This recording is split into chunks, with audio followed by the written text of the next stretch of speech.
Welcome to Ask Lynn, everyone. And today's going to be Welcome to the Secret Library within Ask Lynn, because we kind of have a co-host takeover today, of all things. Caroline is actually going to interview me. So her podcast is called Welcome to the Secret Library, and even though she's not a published author herself yet, she wants to be one, and so she interviews everyone on the process of writing books. So we're going to do a joint episode here, and she's going to play this episode on her podcast feed, along with I'm going to play this podcast episode on my podcasting feed. And plus, because it's Martin Luther King Day, I've actually got the Martin Luther King Day speech pulled up, and so you guys will hear that at the end of the interview. By the time you guys hear this, I will actually be walking out the door to a mini vacation. I got a mini vacation unexpectedly this week, so that is why. But I'm going to let Miss Caroline, my co-host for today, take it away. Thanks so much for having me, Lynn. It's really, it's really fun to have the chance to interview you on your show for all of your listeners. Well, I'm excited. I am truly excited. Great. Well, let's get right into it. I think one of the things that I want to talk to you about that I think a lot of people have challenges around in terms of writing is finding the time to do it. And since you have written numerous books and are also getting a degree and are also a teacher, I know you have a very busy schedule. And I'm interested in how you first decided you wanted to write a book, and then how you managed to get writing into a regular part of your schedule.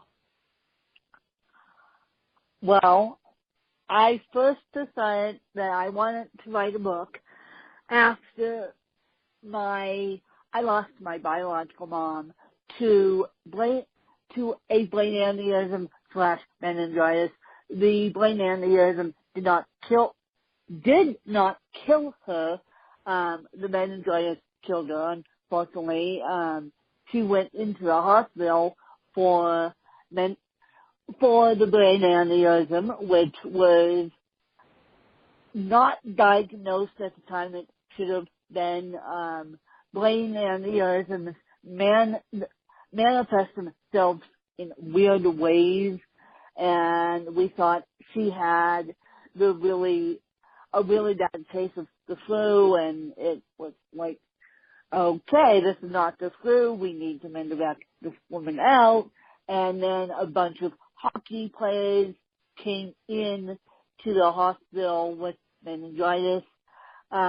They affected, I believe, 11 families in the ICU on the ward, and to this day, 6.5 years later, the hospital still hasn't admitted to any of us what they have done or what they did.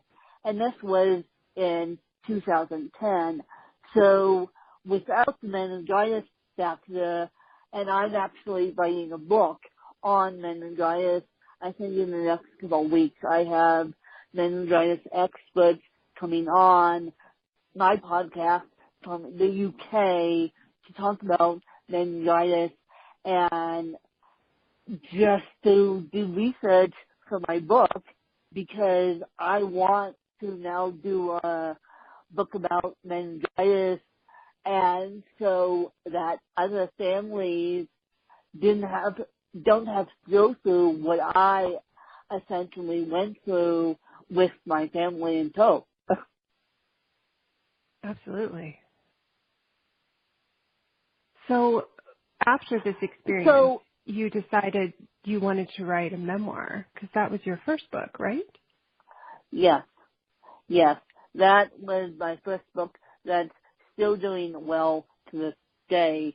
Surprisingly, my fiction novels don't sell as well as my memoirs do, and that's why I'm actually working with a publisher right now to work on a book about scoliosis, another how-to book, how to deal with scoliosis, and scoliosis has nothing to do with CP.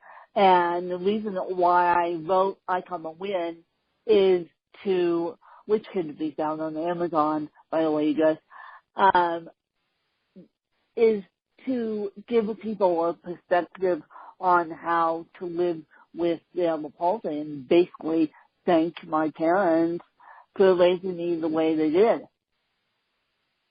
Amazing.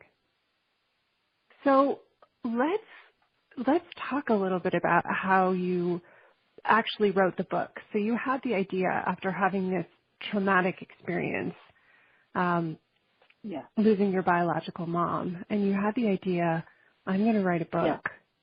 And so how did you start? Well, The scariest part for many people. I tried using a ghostwriter. That did not work out. We got stuck with a half-finished manuscript, and I'm like, oh God, how great this book is half-finished. And I just found out as we recorded this interview today that I'm not allowed to ask my editor questions. Otherwise, she charges me. And I just found out from another contact that my editor is not familiar with APA style in education books. And because I'm helping someone write a book about support animals, and I'm helping someone figure that out, and I asked her, I said, is my editor helping you? And she goes, no, because your editor's not familiar with APA. And I'm like, well, oops, my editor's not familiar with people asking questions either. So to get back to where I started, I Come a Win, when my ghostwriter kind of dropped the ball, and I kind of dropped the ball too, and then I got stuck with a halfway finished manuscript. I turned to Siri's dictation. At the time, she being Siri, being Susan, who, those of you who are not familiar with Susan's voice, she is the lead woman in the Hartsville International Jackson Airport in Atlanta. So basically, she's a voiceover for the trains and stuff, and we'll get to that, why that's so significant in my life in a minute. But I use Siri to complete I Come a Win, and I still use Siri to complete all my books. Amazing. So how do you use Siri? Because my understanding is that there's a time limit on how much you can say at a time. Yes, there's a time limit. Yes, there's a time limit.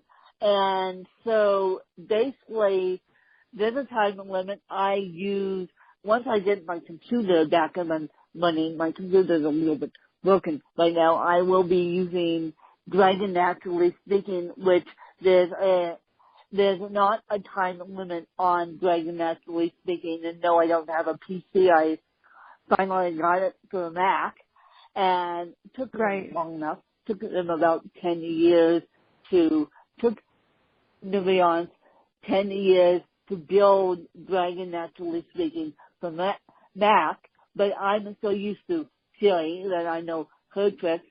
And when she stops, I have to hit the microphone again and just keep going. And yes, Great. she stopped on me in mid-sentence. So what stuff are you dictating into notes, or I'm really interested in how very I did it. use Google Docs and Okay. I use Microsoft Word on the iPad, and I use Google Docs and Microsoft Word. Amazing. That's so great. So I think a lot of people don't know about how well dictation can work for writing. And I have actually been using it myself with my novel as well, because I think it's a really great way to get outside of your editing brain, and you can really just go for it with the idea and tell the story, which is basically what you're doing with a book, particularly with a memoir. Yes. And then I send it to editor, and they make it all pretty. And I also have a ghost writer again, which won't leave me with a half-written manuscript. My ghost writer is a very reasonable ghost writer, and so you have to be careful with ghost writers, as to say, will they screw up your words, or will they just add stuff in? My ghost writer adds stuff in, and so because when I send these books out, they don't look very pretty. They look like a mishmash of God knows what. I think it's amazing to know, too, because there is a whole process. And when people read a finished book and they think about writing their own book, they think, oh, well, this looks amazing. I could never do this. And they don't know that everybody starts with kind of a crazy-looking draft, and that there are steps that you have to take to get to the finished book. Yeah. So you dictate, and then you send it to the editor, and you have a ghostwriter who reviews what you're working on as well. And that's how you get to the finished book. Yeah. And how I met my ghostwriter, and I forgot, this was actually a funny story. She used to do a YouTube show called Trust Keep. The show was a Google Plus Hangout show, and I was a guest on there twice. And I knew this woman for several years after that, and I thought, wait a minute. I asked her, I said, I remember you saying something along the lines of ghostwriting.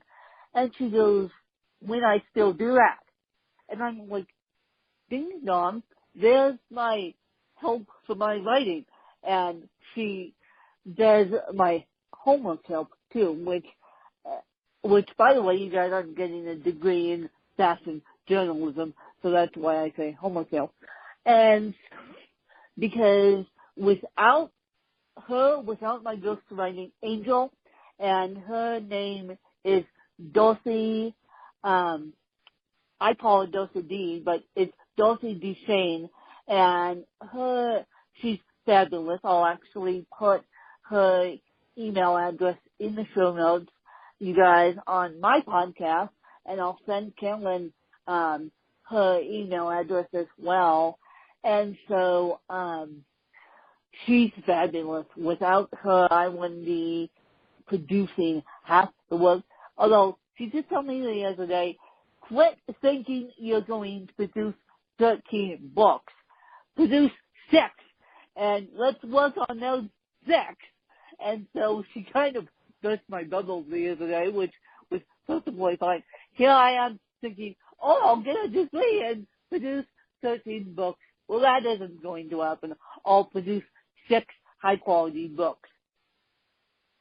Yeah, I think that's another thing, too, is that once you've written a book and you put I Come a Win out, then it opens up this realm of possibility of all of these other books you can put out. So Yeah. how do you Yeah. choose which idea you want to pursue for the next book? Well, I tend to pursue fiction more than and my ghostwriter actually told me that I'm a stronger fiction writer than I am memoir writer, and even though my fiction doesn't sell, I'll do a little bit of both, but I will concentrate on a more of the fiction side because I can go on and on and on, and memoirs I can get stuck in, and it's like really another self-opposing memoir, and people know that's my main focus, physical and mental disabilities, but at the same time, people are like, really? Another memoir? Self-opposing? We already learned stuff from my common win.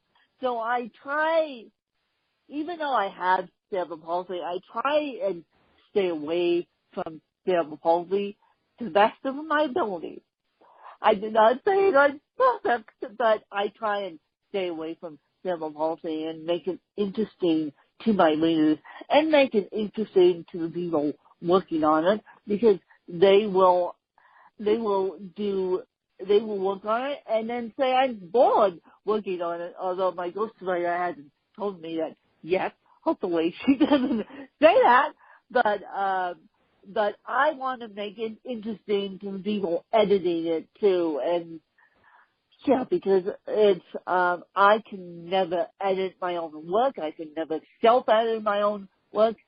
And I don't even edit this podcast, quite frankly. Once I'm done with the, recording of the podcast, I put it out to the universe and let people listen to it, and they seem to like the natural and rawness of it. But I am so sick and tired of editing my own work. I said day one when I come a win was finished, I didn't even do a self-edit on I Come a Win, except I didn't let my dad read it, and that's another point. Don't let your family members read your manuscripts. They are not editors. They are not editors. I don't care if you don't have the budget for the fancy covers. Get the budget for the editing. Editing is crucial, because people are now publishing on Kindle every 2 seconds and saying, oh, I have a published book. And then you look at the dang book and it's not edited. And so then the high quality books get stuck in the bottom of the heap. And so writers like us with physical disabilities or anyone with a high quality book gets stuck in the bottom of the heap because all these crappy books are coming out, and excuse my language, but all these S books are coming out, SHIT books are coming out, and you guys know what I spelled, but that's the truth. Yeah, I think it is a challenge to figure out how to work with your own manuscript. I mean, it is very hard to edit your own work, and it is important to have fresh eyes. And you brought up a really important question that I want to ask you about a minute ago, which is dealing with what the market is kind of asking for and hearing from publishers, well, people really want more memoirs about cerebral palsy. People want to read that. Whereas you feel stronger and more connected to writing fiction and more excited about writing fiction. And you feel really connected to that. And I think it's an interesting question of what goes through your thought process as a writer when you think about, okay, yes, I actually want to sell some books. And at the same time, staying true to your vision and your plan and what you're really excited about. Well, okay. I had an exciting announcement. I am actually working on a book that's already done, and it's going to be presented to an agent as of March, we think, and hopefully that agent is going to pick it up. And now my poor ghostwriter again wants to kill me because I handed my ghostwriter originally a theory book, and now we're going back through the process of making it longer so that our agent could accept it. So we hope, and I'll be published by a big publishing house. So I hope, and then I'll get an experience and make my living as a full-time writer. I hope, and I'm gracefully walking away from education. And the moment I say this, people are going to be like, yikes, when is gracefully walking away from education? The reason why I'm doing that is not only did I get emotionally abused my first years in education, but I'm walking away from education to pursue my dreams of being a professional journalist, and I am going to be doing that. And then I also feel like teachers don't get paid enough, so that's one of the reasons why I'm walking away.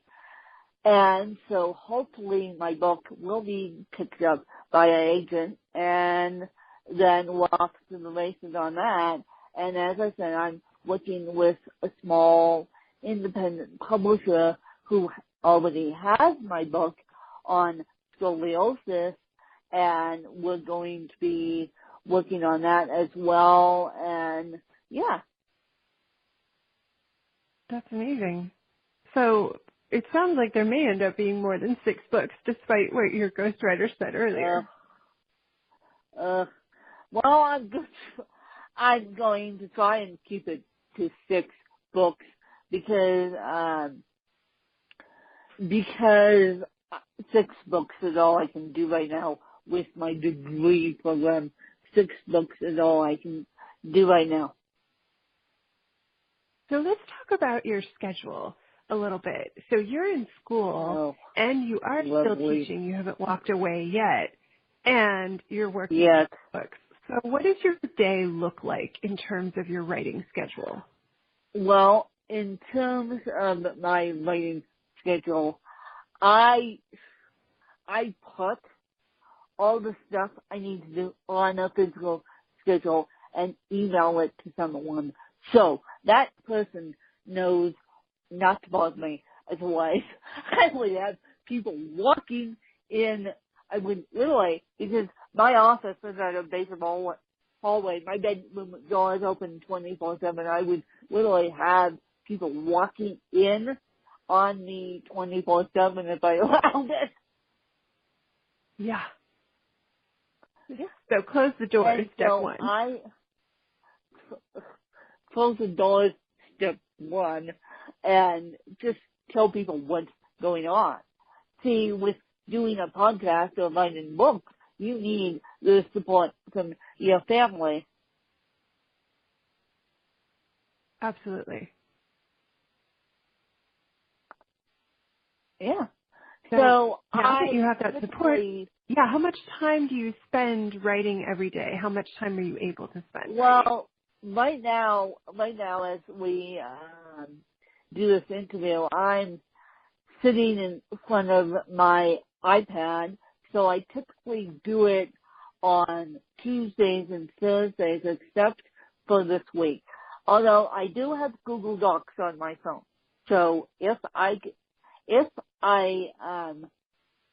have time small, I will sit there, and Wednesday morning I will sit and jot down a couple notes.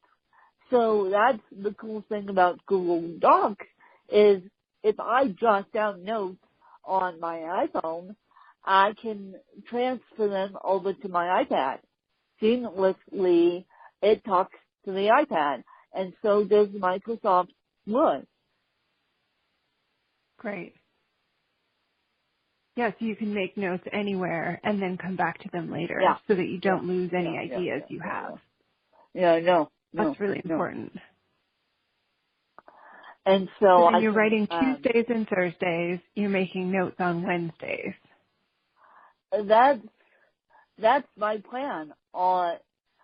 That's my plan, and I'll definitely do writing on Tuesdays and Thursdays. And now my fan base will hold me accountable, and yours will do the Secret Library here because they will hold me accountable. But I'm pretty much on my iPad, on my iPhone 24/7, so I pretty much have access to a notepad 24/7. That's so important, I think, to have something with you so that if you have ideas, you can note them down. Because I think everybody's had the experience of having, that's such a great idea, I'll totally remember it. And then an hour later, they say, and then we never do. Exactly. And we never do. So, exactly. Yeah, so have a specific schedule. Your schedule is really specific, which is great. And shut the door and let other people know what you're doing. I think that's really great advice in terms of getting a project done. Yes. Yes. And my dad even asked me yesterday, what projects are you working on? And I've decided to take the weekends off, you guys. Quit working like a mad woman, create content that sells, and then you get to make money while you sleep. Now, granted, you're not going to get rich on one book. Right. Yeah. It's challenging to get rich on one book. But you've got so many that you've thought of that you've got a good plan. Yep. And then have support. I think that's another important thing, is that writing a book, I think people have all these visions of people writing books all by themselves, that they think you do it all alone. And in the end, it's never something that's done all alone, even though you may have the ideas by yourself. It's never something that's done all alone. No, it's never something that's, I mean, go to a coffee shop. You probably get ideas from that coffee shop. Absolutely. So tell us about your fiction a little bit. I want to hear, are you able to share a little bit of the story that you're working on? I'd love to hear something more about your fiction. Well, I'm working on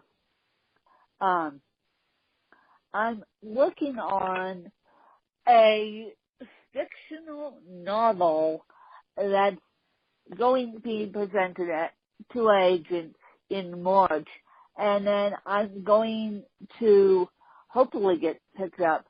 Normally, and here's a tip for you guys that I didn't know. Unless you are household name, let's just use the Real Housewives of Orange County. Let's just use that as an example. They can get to the New York Times bestseller list easier than the average Joe can because they are a household name.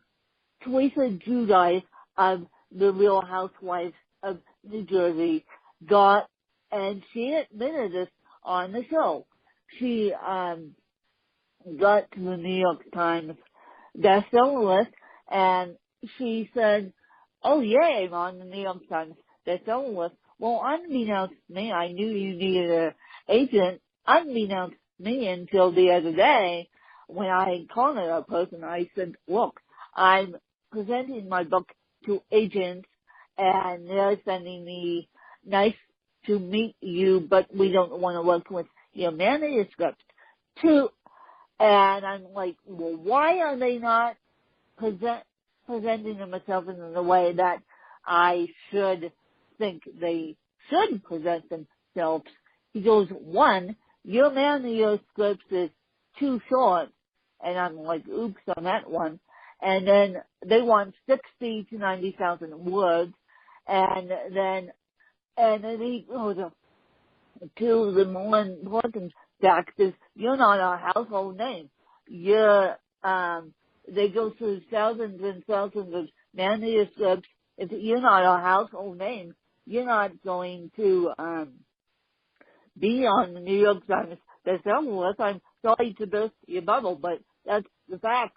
And so for those of us who are not household names, he said to me, William Greenleaf said to me, and if you guys want to Google William Greenleaf, he's very accessible too. He said to me, I got my novels published by traditional publishers, and this was in the 80s. I started in the 80s, and so that's how I got my books published. I didn't go in with a memoir and say, hi, look at me. I went in with a novel, and so I forwarded that email on to my ghostwriter, and that's how the novel switched to now being presented in front of the agent. Right.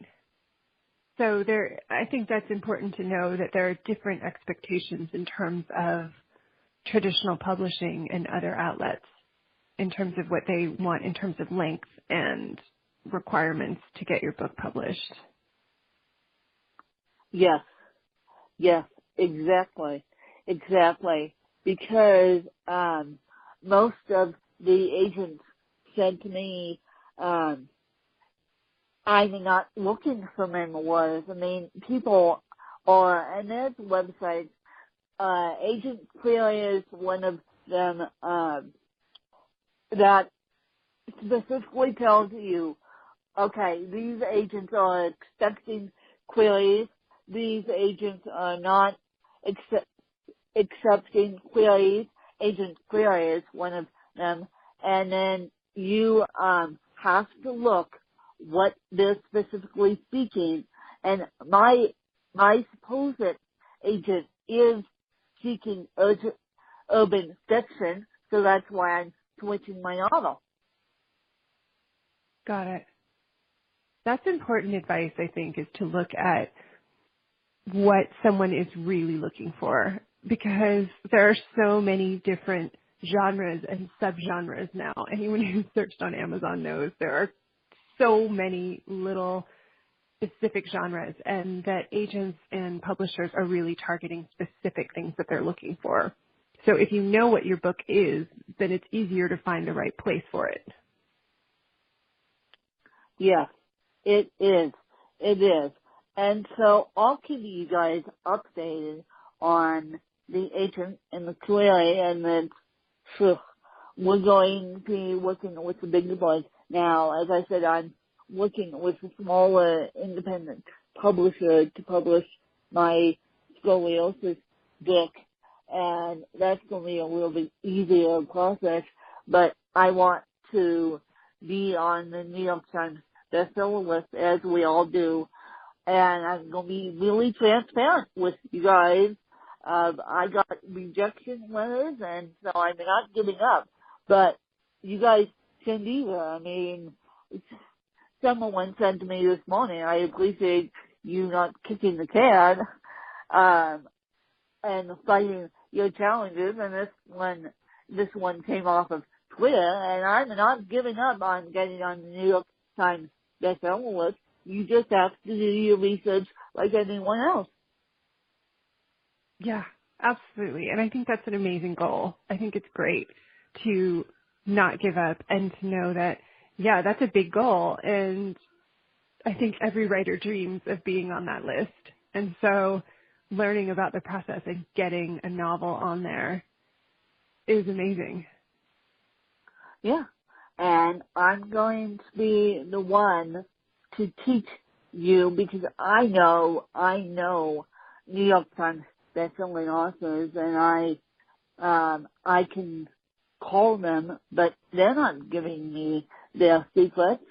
They're not giving me their secrets. I will give you guys my secrets, and we're going to make this process work. It takes a village to write a book. It takes a village from day one idea to finish manuscript. Absolutely.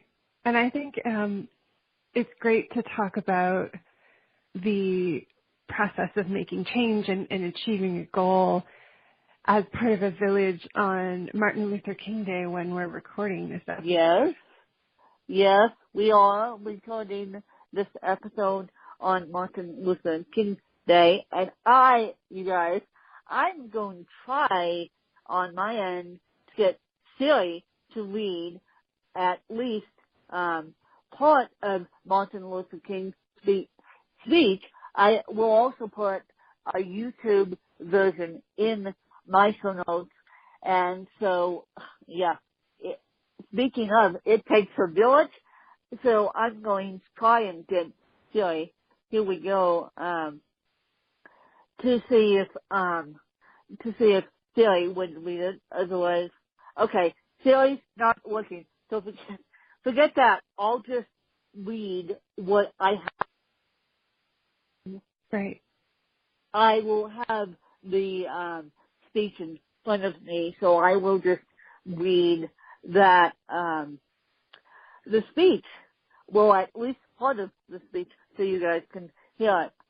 I am happy to join you today in what will be going down in history, in the greatest demonstration in history of our nation. Five score years ago, a great American who symbolizes shadows we stand today. They're talking about Abraham Lincoln, where Martin Luther King did his speeches in front of the Abraham Lincoln Monument. Signed by the emphatic patriotism, the momentous decree came from the great beacon of light, hopes to millions of Negro slaves who had been served in the flames of withering injustice, and it came down through. It came as a joyous daybreak to end the long nights of their captivity. 100 years later, the Negroes still not free. 100 years later, the life of Negroes still sadly crept by their mancraft of segregation and the chains of determination. 100 years later, the Negroes' lives, one on a lonely island of poverty in the midst of the vast ocean of material properties. 100 years later, the Negroes still languished in the corner of American society to find themselves in exile in his own land, and so we have come here today to democratize a shameful condition. Yes, and that's all read to you because Siri was not working, and so I wanted to read two stanzas of the speech because right now, as we record this interview, as Kellen and I record this interview, I am chained in order enough to get to the New York Times bestseller list, and when I do, I will share all my secrets with you guys, including Carolyn's audience, because that's all the dreams of any published author is to get to the New York Times bestseller list. I mean, it's really difficult, and I will share what I had to go through. I'll even find the rejection notes that I will, as this process goes along, I will do a full episode on it and give it to Caroline so she can share it on the Secret Library again, and then I will actually find the rejection notes, and I will actually find the happy notes too. If the happy notes and if list comes to earth, I will self-publish these books, always stay indie, but I'm going to try to get myself on the New York Times bestseller list. Amazing. I think it's a great goal, and it's a great one to start in the beginning of 2018 with. Yeah. It's absolutely amazing, and as I said, I will share all my secrets and how I do it, and this is just the beginning of the amazing journey, you guys. Great. Well, I'm so glad you're going to share it with everybody. I know it's going to be an incredible process to put out there with all the listeners.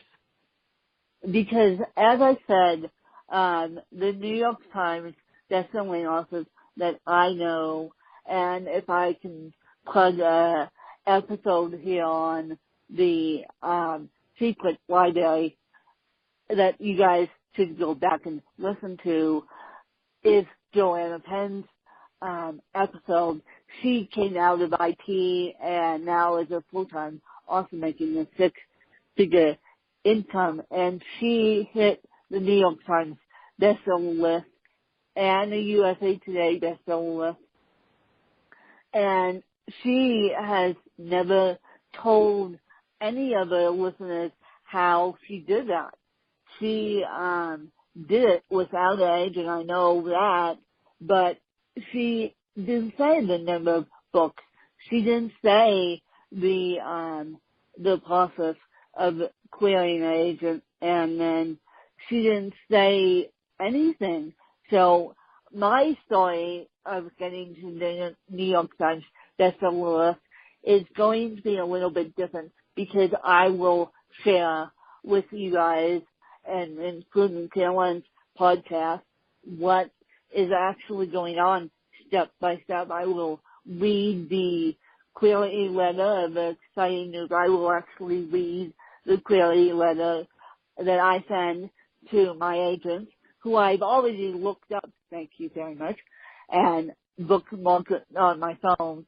And then I will actually read to you guys what they say to me, whether it's happy or good news, and hopefully it's good news, and hopefully by March they're still looking for urban fiction. Otherwise, I will type in, I will Google, just like I did the last time, who's looking for urban fiction right now. And most QA agents don't, some of them want them in their company already, want a client to refer you in their company. That is called a solicited manuscript.